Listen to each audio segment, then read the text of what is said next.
In today's video, I'll show you how to create a group in Zoho Books.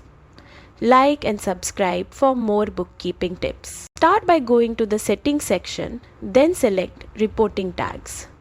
Reporting tags let you categorize and track transactions, for example by department, location, or project, making your reports clearer. Next, click on plus new to create a tag.